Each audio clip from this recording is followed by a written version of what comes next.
आत्ता कीर्तीचे आणि वडिलांचे काही हेल्थ प्रॉब्लेम झाले, त्याबद्दल काही दोषारोप झाले, याबद्दल तुम्हाला काय म्हणायचं आहे? हां, अर्थात थँक्यू सो मच. यासाठीच ही प्रेस कॉन्फरन्स आहे. पण सर्वप्रथम कृतज्ञता. माझ्या वडिलांना जे डॉक्टर वाचवत आहेत आणि ज्यांनी वाचवलं त्याबद्दल सर्वात प्रथम कृतज्ञता.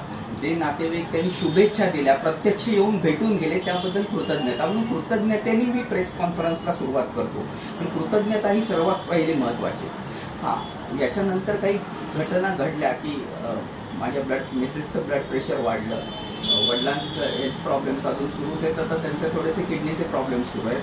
पण सगळ्यात महत्त्वाचं प्रेस कॉन्फरन्स घेण्याचा पर्पज असा, ज्या व्यक्तीच्या मनात काही शंका असतील तर माझे वडील आता चालतायत आणि बोलतायत, माझी मिसेस सध्या तरी व्यवस्थित आहेत, तर त्यांनी त्या त्या ठिकाणी जाऊन, ती ठिकाणं त्यांना माहिती आहेत, तर त्या त्या ठिकाणी जाऊन त्यांना जर त्यांच्या मनात काही शंका असतील तर दोषारोप करण्यापेक्षा सत्य परिस्थिती जाणून घ्या.